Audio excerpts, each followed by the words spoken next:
Good evening. Everything has beauty, but not everyone sees it. Welcome to BMZ News Live presented by Al Hilal Hospitals and Medical Centers English News. Myself, Shana Sultana, joining you with the daily news updates. Today's headlines. Comprehensive update for checking academic qualifications unveiled. Youth Minister said Gulf and Arab youth possesses leadership capabilities. NIHR confirmed private sector support to alternative penalties implementation. UAE announced multiple entry tourist visa for World Cup ticket holders.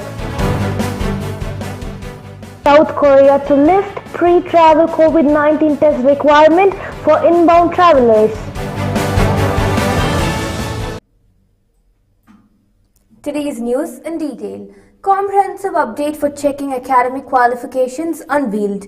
Director General of the School Affairs at the Ministry of Education, Chairman of the National Committee for Evaluation of Academic Qualifications, Dr. Muhammad Mubarak bin Ahmed, stressed continuous efforts to facilitate procedures and provide the best services for the citizens and residents, mainly in the education sector. This came during a press conference to announce the details of the comprehensive update of the audit of university degrees and educational qualifications, which was approved by the Cabinet chaired by His Royal Highness the Crown Prince and Prime Minister.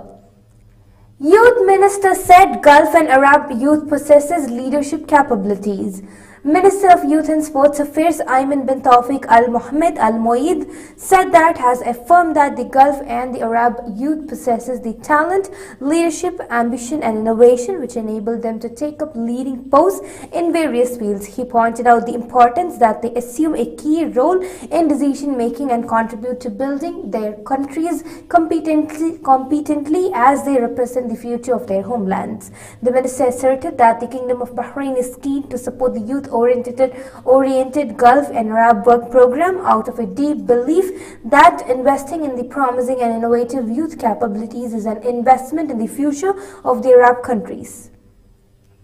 NIHR confirmed private sector support to alternative penalties implementation. National Institution for Human Rights NIHR chaired a coordination meeting for the implementation of the alternative penalties with the participation of the Interior Ministry, Labour Ministry, Bahrain Chamber, Bahrain Development Society of Small and Medium Enterprises, SMEs, Labour Market Regulatory Authority Lamare and Tamkeen. NIHR President Ali Ahmad Al-Darazi valued the royal directives to continue expanding the application of the provisions of alternative penalties in line with the international protocols and the International Covenant on Civil and Political Rights ICCPR.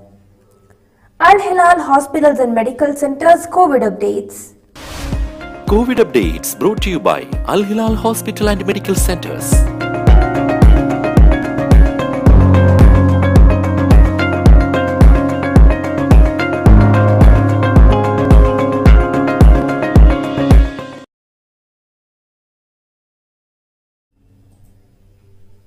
Bahrain Beach Festival success highlighted. BTEA said that a total of 270,000 visitors attended the Bahraini Beach Festival that was held from July 7 to August 27. The festival featured various artistic events including entertainment, shows, water sports and sand sculptures at Bilaj Al Jazair, Water Garden City Beach and Marasi Beach. It also included live music performances, entertainment, family-friendly activities, food trucks and others.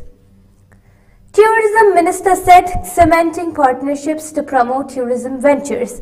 Bahrain's Tourism Minister Fatima bin Jafar Al Sairafi met with Edama's CEO Amin Al Araid in the presence of the CEO of the Bahrain Tourism and Exhibition Authority BTEA, Dr. Nazir Ali Qadi. During the meeting, Minister Al Sairafi stressed the ministry's commitment to support Edama's tourism-related projects and ventures to further expand and diversify the sector. Now, we shall go for a short commercial break.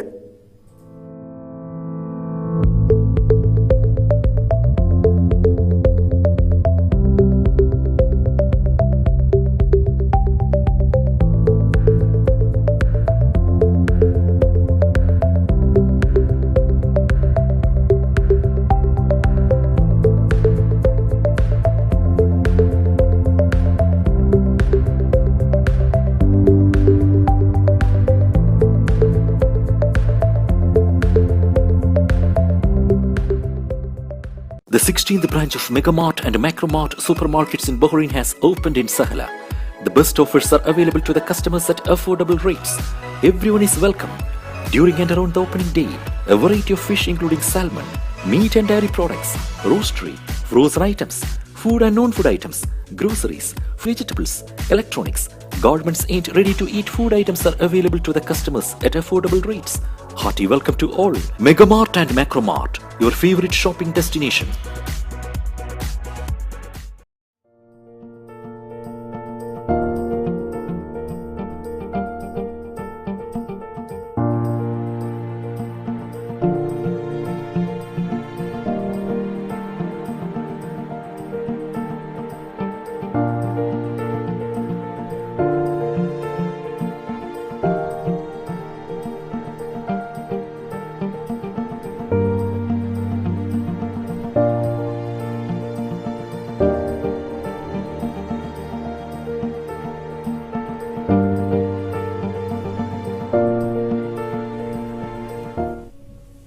Welcome back.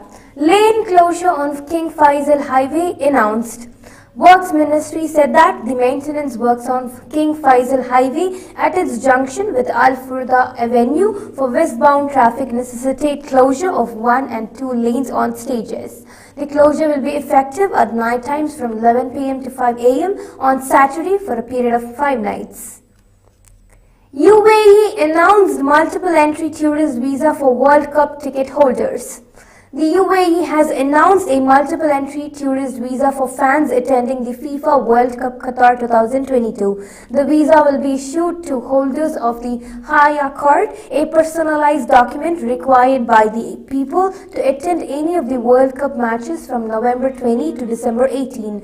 Through the special visa, the UAE will be hosting World Cup fans, allowing them to enter the Emirates multiple times over a period of 90 days. The Federal Authority for Identity, Citizenship, Customs and Port Security (ICP) said that the visit fee has been reduced to one-time charge of 100 dirhams. It can be extended for another 90 days with regular fees applied. Saudi Arabia mandated sponsors' approval for expats to getting a diving license. The sponsors' approval is a prerequisite for foreign residents in Saudi Arabia to obtain a diving license. Okaz or Saudi Gazette has learned from sources at the Ministry of Environment, Water and Agriculture (MEWA). According to the regulations issued by the ministry, a diving license from one of the entities running diving training centers is also required in order to apply for a diving license from the ministry. Copies of the diving license from the center and a national ID or a valid residency permit, which is the Iqama, should also be submitted while applying for the diving license. South Korea to lift pre-travel COVID-19 test requirement for inbound travelers. South Korea will lift its current pre-travel COVID-19 test requirement for inbound travelers later this week, an official said, as the government believes the recent virus wave has passed its peak and the spread of Omicron could slow down. The new rule that will take effect Saturday came after a state infectious disease advisory committee recommended the government lift the mandatory pre-travel polymerase as well as a chain reaction PCR test for the inbound travelers. It has been announced. Rescue operations begin in Bangalore city. Karnataka estimated rain-related losses at 7,647 crore rupees. Following heavy rain in Bangalore city, rafts were used to evacuate the stranded residents as several residential areas in Bangalore were waterlogged and inundated. Huge traffic jam also seen in Outer Ring Road, Bangalore due to the flooded water. Continuous heavy rains in parts of Kerala and Karnataka disrupted normal life on Tuesday. Roads were waterlogged, leaving commuters stranded. Schools and colleges were also shut in Bangalore. The Karnataka government has estimated rain-related losses since June to the June of rupees 7,647.13 crores and will be sending a proposal to the central seeking a relief of 1,012.5 crore rupees as per the National Disaster Response Fund (NDRF) norms. It has been announced. With this, we come to the end of today's news. Stay tuned for daily news updates in BMC News Lab English at 7:30 p.m. Thank you so much for watching. Signing off, Prashna Sultana. Good night.